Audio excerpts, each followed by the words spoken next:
बहुत समय पहले की बात है। एक दिन विनोद अपनी भैंस के लिए जंगल में चारा काटने जा रहा था। तभी पास के एक बरगद के पेड़ पर एक जादुई तोता बैठा था।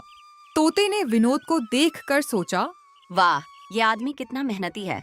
मैं कई सालों से देख रहा हूँ। ये हर सुबह जंगल आता है और अपनी भैंस के लिए ताज़ा चारा काट कर ले जाता है। लेकिन एक भैंस कितना ही दूध दे, उससे तो बस इनके घर की खीर ही बनती होगी। फिर ये बेचते क्या होंगे? मैं एक जादुई तोता हूँ, क्यों ना मैं एक गाय बनकर इनके घर चला जाऊं।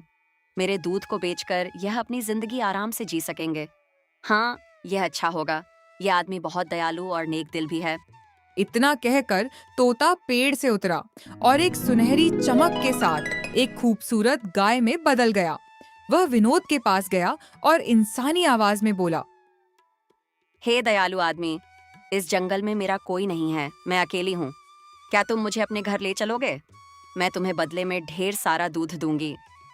विनोद ने गाय की बात सुनकर आश्चर्य से कहा, ये क्या? मैं कोई सपना तो नहीं देख रहा। ये गाय तो बोल रही है। पहले तुम बताओ, तुम बोल कैसे रही हो? मैंने तो आज तक कोई गाय इंसानी आवाज में बोलते नहीं देखी। गाय ने जवाब दिया, दरअसल मैं एक जादुई गाय हूँ, इसलिए मैं इंसानों की तरह बोल सकती हूँ और उनकी बातें समझ सकती हूँ। मुझे अपने घर ले चलो। तुम मुझे सुबह शाम चारा देना और मैं तुम्हें ढेर सारा दूध दूंगी।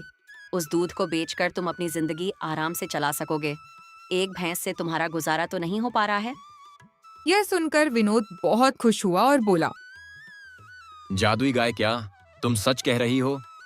अगर ऐसा हुआ तो हमारी सारी मुश्किलें खत्म हो जाएंगी। ठीक है, तुम मेरे साथ चलो। विनोद उस जादुई गाय को लेकर घर की ओर चल पड़ा। थोड़ी देर बाद विनोद गाय के साथ घर पहुंचा तो उसकी पत्नी सीमा ने आश्चर्य से पूछा, अरे विनोद, तुम तो भैंस के लिए चारा काटने गए थे, फिर यह गाय कहाँ से ले आए तुम? विनोद ने समझाया, सीमा, मैंने इसे कहीं से पकड़ा नहीं। यह मुझे जंगल में मिली। इसे बस थोड़ा सा चारा देना है और ये बदले में ढेर सारा दूध देगी। एक भैंस से हमारा गुजारा नहीं हो रहा था। अब इस गाय का दूध बेचकर हम अच्छे से जी सकेंगे। विनोद, तुम सच कह रहे हो? फिर तो तुमने बहुत अच्छा किया। हम आज से इस गाय का अच्छे से ध्यान रखेंगे। उस दिन से दोनों रोज जंगल से गाय के लिए हरा भरा चारा लाने लगे। दिन बीतते गए। कुछ समय बाद सीमा गांव के सरपंच के पास रोज दूध देने जाने लगी। एक दिन उनकी पड़ोसी रीता यह सब देखकर सोचने लगी, इसके पास तो एक ही भैंस थी, फिर ये रोज बाल्टी भरकर दूध कहाँ से ला रही है? एक भैंस इतना दूध कैसे दे सकती है? जरूर कोई रहस्य है, मुझे जल्दी पता लगाना होगा। रीता यह बात अपने पति अर्जुन को बताने घर गई। अर्जुन, तुम तो जानते हो कि सीमा के पास सिर्फ एक भैंस थी, फिर वह कहाँ से रोज बाल्टी भर भर के दूध बेच रही है? हमें जल्दी पता लगाना होगा, वरना वह हमसे भी अमीर हो जाएंगे। जाइए और जल्दी पता लगाइए। मैं ऐसा होता नहीं देख सकती। हाँ, ठीक है, मैं अभी जा रहा हूँ। कहकर अर्जुन सीमा के घर पहुंचा और चुपके से सब देखने लगा। सीमा गाय से बातें कर रही थी। मेरी प्यारी गाय, और चारा खाएगी? मैं अभी लाती हूँ। नहीं सीमा, आज तुमने मुझे बहुत चारा खिला दिया, अब मैं और नहीं खा सकती। अर्जुन गाय को बोलते हुए देखकर हैरान रह गया। गाय फिर बोली, सीमा, आज मैं तुम्हें ढेर सारा दूध दूंगी। जितना दूध चाहिए उतनी बाल्टियां रख दो। कल सुबह वो सारी बाल्टियां दूध से भरी होंगी। तुम पहले जितना दूध देती थी उतना ही दो। ज्यादा लालच अच्छा नहीं। हमारा गुजारा अच्छे से हो रहा है। वैसे तुम्हें मेरे घर अच्छा लग रहा है ना? हाँ सीमा, मैं बहुत खुश हूँ। हमारे दूध से तुम्हें फायदा हो रहा है ना? हाँ अमृत, तुम्हारे दूध से हमें 2 वक्त की रोटी मिल रही है। अर्जुन ने झाड़ियों में छिपकर सोचा, अच्छा, तो ये जादुई गाय है जो बाल्टी बाल्टी दूध देती है। मुझे जल्दी कुछ करना होगा। हाँ, कल जब सीमा गाय को जंगल ले जाएगी मैं उसे मार दूंगा। फिर देखता हूँ ये दूध कहाँ से लाते हैं। उधर अमृत ने सीमा से कहा, सीमा, एक जरूरी बात सुनो। अगर मुझे कुछ हो जाए या कोई मुझे मार दे तो तुम चिंता मत करना। जिस पेड़ के नीचे मैं विनोद को मिली थी उसकी पत्तियां मेरे सिर पर रख देना। मैं फिर से जीवित हो जाऊंगी। अमृत, ऐसी बातें क्यों करती हो? मेरा किसी से झगड़ा नहीं, कोई तुम्हें क्यों मारेगा? चलो, मैं तुम्हें जंगल ले चलती हूँ। विनोद, मैं अमृत को जंगल ले जा रही हूँ। अगर देर हो जाए तो चिंता मत करना। ठीक है, लेकिन जंगल में सावधान रहना, वहाँ जंगली जानवर होते हैं। सीमा गाय को लेकर जंगल गई। वहाँ अमृत हरा भरा चारा खाने लगी। तभी सीमा ने सोचा, आज बहुत गर्मी है। एक काम करती हूँ, मैं उस पेड़ के नीचे थोड़ा आराम कर लेती हूँ। वह पेड़ के नीचे जमीन पर बैठ गई। इधर अर्जुन झाड़ियों में छिपा था। उसने सोचा, इस गाय को मारना ही पड़ेगा। यह मेरे रास्ते का कांटा है। तभी अमृत जोर जोर से चिल्लाने लगी। सीमा नींद से जागी और बोली, अरे अमृत को क्या हुआ? मुझे देखना चाहिए। वह गाय के पास पहुंची और देखकर स्तब्ध रह गई। अमृत मर चुकी थी। सीमा बहुत दुखी हुई और उसकी आंखों से आंसू बहने लगे। यह कैसे हो गया? मेरी अमृत कैसे मर गई? अब मैं विनोद को क्या जवाब दूंगी? सीमा उदास होकर घर लौटी। तभी विनोद ने पूछा, सीमा, क्या हुआ? तुम इतनी दुखी क्यों हो? और अमृत कहाँ है? मैं तुम्हें कैसे बताऊं? अमृत अब नहीं रही, वो मर गई। ये क्या कह रही हो? वो तो जंगल में चारा खाने गई थी। बताओ क्या हुआ?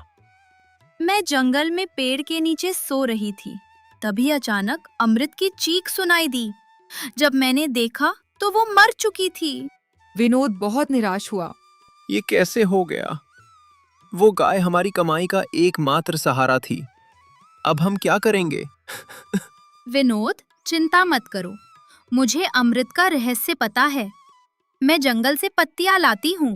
ठीक है, लेकिन सावधानी से जाना। सीमा जंगल गई और उस पेड़ की पत्तियां तोड़कर गाय के पास पहुंची। उसने पत्तियां गाय के सिर पर रखीं। तभी एक तेज रोशनी के साथ अमृत जीवित हो गई। सीमा खुश होकर बोली, अमृत, तुम वापस आ गई। पता है, मुझे तुम्हारे बिना अच्छा नहीं लग रहा था। विनोद और मैं रो रो कर बुरा हाल हो गए। सीमा, अब मैं ठीक हूँ। चलो घर चलते हैं। विनोद मुझे देखकर खुश होगा। सीमा गाय को लेकर घर गई और विनोद को सब कुछ बताया। विनोद खुश होकर बोला, अमृत, पता है, तुम्हारे बिना हम परेशान हो गए थे। विनोद, अब चिंता मत करो। मैं फिर से लौट आई ना। मुझे अब प्यार से अमृत कहकर ही बुलाना। सीमा बोली, घर में खाने को कुछ नहीं है, अब क्या करें? अमृत बोली। सीमा, बाल्टी लाओ। मैं तुम्हें ढेर सारा दूध दूंगी। सीमा ने कहा, अमृत, तुम पहले जितना दूध देती थी उतना ही दो। वह हमारे लिए काफी है। सीमा बाल्टी लाई। एक जादुई रोशनी के साथ बाल्टी दूध से भर गई। विनोद बोला, वाह अमृत, तुम्हारा दूध तो बहुत गाढ़ा है, लेकिन अभी हमारे पास चारा नहीं है। अमृत ने कहा, कोई बात नहीं, हमारे पास अमरूद का पेड़ है। उसकी पत्तियां लाओ, वहीं खा लूंगी। तभी अर्जुन पीछे से आया और यह सब देखकर हैरान हो गया। मैंने तो इस गाय को मार दिया था, फिर यह कैसे जीवित हो गई? मुझे फिर से कुछ करना होगा। सीमा ने विनोद से कहा, विनोद, मैं सरपंच के पास दूध देने जा रही हूँ। अगर देर हो जाए तो चिंता मत करना। विनोद ने कहा। ठीक है, लेकिन थोड़ा जल्दी लौटना। सीमा जंगल के रास्ते सरपंच के घर गई। रास्ते में उसने एक बूढ़ी औरत को कुटिया के सामने रोते देखा। सीमा ने पूछा, अरे अम्मा, आप रास्ते में बैठकर क्यों रो रही हैं? बेटा, मुझे 2 दिन से भूख लगी है। कुछ खाने को मिल जाए तो अच्छा होता। खाने के लिए कुछ तो नहीं है, लेकिन मेरे पास दूध है। आप इसे पी लो। बूढ़ी औरत बोली। बेटा, तुमने मेरी जान बचा ली। मेरे बेटे बहू मुझे छोड़कर चले गए। सीमा ने दूध का कुछ हिस्सा बूढ़ी माँ को दिया और बाकी लेकर सरपंच के पास गई। सीमा, तुम कई दिन के बाद आई। कोई दिक्कत परेशानी थी क्या? हाँ सरपंच जी, मेरी गाय बीमार थी, लेकिन अब सब ठीक हो गया है। वह दूध देकर घर लौटी। कुछ दिन बीत गए। सीमा अब गरीबों की मदद करने लगी। अर्जुन को यह देखकर बहुत जलन होने लगी। यह सीमा तो दूध बेचकर अमीर बनती जा रही है। मुझे उसकी गाय को फिर से मारनी होगी। गांव में अमृत के जादुई होने की बात फैल गई। सरपंच को भी पता चला।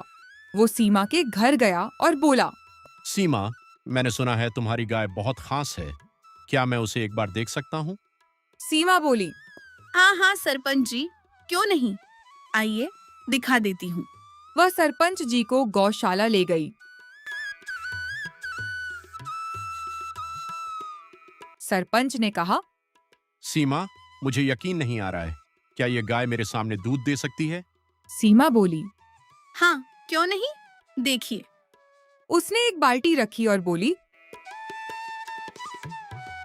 अमृत, सरपंच जी को अपनी शक्ति दिखाओ। एक सुनहरी रोशनी के साथ बाल्टी दूध से भर गई। सरपंच लालच में आ गया और बोला,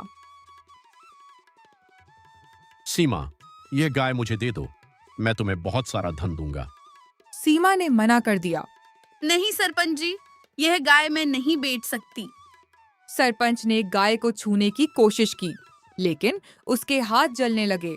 अमृत बोली, सीमा, यह सरपंच गरीबों को लूटता है। आज मैं इसे सबक सिखाऊंगी। सरपंच डरकर गिड़गिड़ाया। मुझे माफ कर दो। मैं यह गाय नहीं लूंगा। अमृत ने कहा, सरपंच जी, आपने गरीबों की जमीन छीनी है, उन्हें वापस कर दीजिए और माफी मांगे। सरपंच को अपनी गलती का एहसास हुआ। उसने सबकी जमीन लौटाई और गरीबों की मदद शुरू कर दी।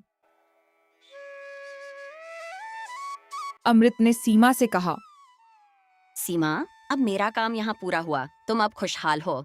मैं किसी और गरीब की मदद करने जाऊंगी। सीमा ने आंखों में आंसू लिए कहा, अमृत, तुमने हमारी जिंदगी बदल दी। यह एहसान जिंदगी भर नहीं भूलूंगी।